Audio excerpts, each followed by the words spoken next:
पटना की सड़कों पर टसन में दिखे लालू प्रसाद यादव। आरजेडी सुप्रीमो के स्टाइल से हैरान हुए लोग।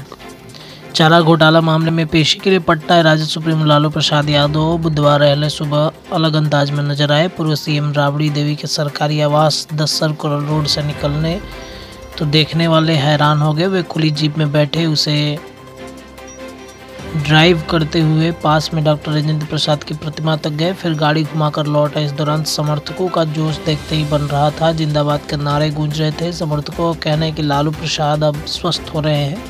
यह कार्यकर्ताओं के लिए काफ़ी सुखद है। उन्हें उम्मीद है कि अब लालू प्रसाद पटना में रहकर सक्रिय राजनीति करेंगे। गाड़ी चलाने के बाद लालू प्रसाद ने ट्वीट भी किया, लिखा है, कई वर्षों बाद आज अपनी पहली गाड़ी चलाई। यह भी कहा कि इस संसार में जन्मे सभी लोग किसी न किसी रूप में ड्राइवर ही होते हैं।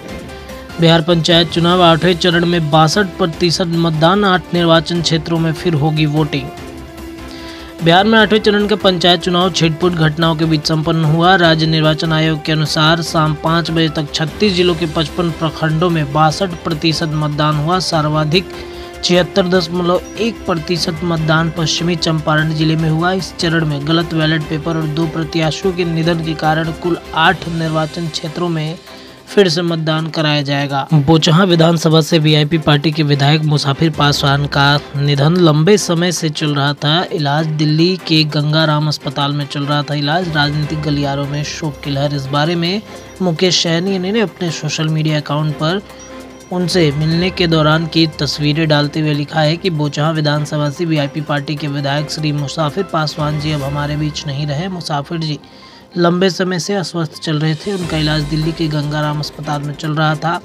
हम सभी उन्हें बचाने का हर संभव प्रयास किया। शराबबंदी को लेकर पटना पुलिस का अभियान लगातार जारी है। अब इस क्रम में पुलिस टीम श्वान दस्ते का इस्तेमाल भी कर रही है। पटना के पत्रकार नगर थाना क्षेत्र के विशेष रूप से प्रशिक्षित खोजी कुत्ते के साथ बीती रात पटना पुलिस की टीम ने कई इलाकों में छापेमारी की। झुग्गियों में चोरी छिपे शराब का कारोबार करने वाले तस्करों पर कार्रवाई और छापेमारी अभियान पुलिस की ओर चलाया गया। गौरतलब है कि बीते वर्ष शराबबंदी के बाद शराब की गंध को पहचान कर उसे ढूंढने वाले ट्रेनी स्वान डॉग दस्ते को तेलंगाना से बिहार लाया गया था, जो शराब की गंध के आधार पर शराब पकड़ने में माहिर है।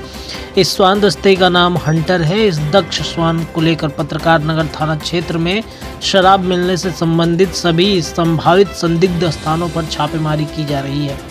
राजभवन और सरकार के बीच चल रहे टकराव के बीच आज मुख्यमंत्री नीतीश कुमार ने राजभवन जाकर राज्यपाल फागू चौहान से भेंट की। राज्यपाल के दिल्ली रवाना होने से पहले मुख्यमंत्री ने मुलाकात की। कई चर्चे भी किए, लेकिन राजभवन सूत्रों की माने तो राज्यपाल और मुख्यमंत्री के बीच हुई मुलाकात के दौरान पाटलिपुत्र विश्वविद्यालय के कुलपति और नालंदा विश्वविद्यालय के प्रति कुलपति को लेकर वार्ता हुई। उसके बाद ही राजभवन की तरफ से प्रोफेसर आर.के. सिंह को पाटलिपुत्र विश्वविद्यालय का कुलपति तथा प्रोफेसर संजय कुमार को नालंदा खुला विश्वविद्यालय के प्रति कुलपति के रूप में तैनाती की अधिसूचना जारी की गई। पटना में डॉक्टर की पत्नी की गोली मारकर हत्या। एक अनजान कॉल के आने के बाद कल शाम अचानक लापता हुई थी। पटना के नौबतपुर थाना क्षेत्र में अहले सुबह डिहरा से एकपुरा गांव के नज़दीक सुरक्षा बांध सड़क के किनारे गोली मारकर हत्या करने के बाद फेंका गया। युवती की शव की शिनाख्त पटना के बोरिंग रोड के रहने वाले ब्यूटी पार्लर चलाने वाली दंत चिकित्सक की पत्नी रिमझिम चतुर्वेदी के रूप में होते ही परिजनों में चित्कार मच गया। परिजनों के मुताबिक कल शाम से ही एक अनजान कॉल आने पर रिमझिम चतुर्वेदी अपने ब्यूटी पार्लर से कहीं चली गई थी। उसके बाद रात भर दंत चिकित्सक के परिजन रिमझिम की तलाश करते रहे। जेवर इंटरनेशनल एयरपोर्ट का पीएम मोदी आज करेंगे शिलान्यास। देश का विमानन केंद्र बन रहा उत्तर प्रदेश। प्रधानमंत्री नरेंद्र मोदी गुरुवार को उत्तर प्रदेश के ग्रेटर नोएडा में जेवर इंटरनेशनल एयरपोर्ट की आधारशिला रखेंगे। इसके साथ ही प्रदेश अगले 3 वर्षों के भीतर देश के सबसे प्रमुख विमान केंद्र के तौर पर स्थापित हो जाएगा। उस समय तक जेवर इंटरनेशनल एयरपोर्ट भारत का आधुनिकतम ग्रीन फील्ड एयरपोर्ट होगा। इसके अलावा उत्तर प्रदेश में उस समय तक 16 अन्य एयरपोर्ट परिचालन में होंगे। एक तरह से यह देश में हवाई मार्गों में सबसे ज़्यादा कनेक्टेड रहने वाला राज्य होगा। पीएम नरेंद्र मोदी गुरुवार को ग्रेटर नोएडा स्थित जेवर इंटरनेशनल एयरपोर्ट की आधारशिला रखेंगे। इस एयरपोर्ट का पहले चरण अगले 36 महीनों में पूरा हो जाएगा।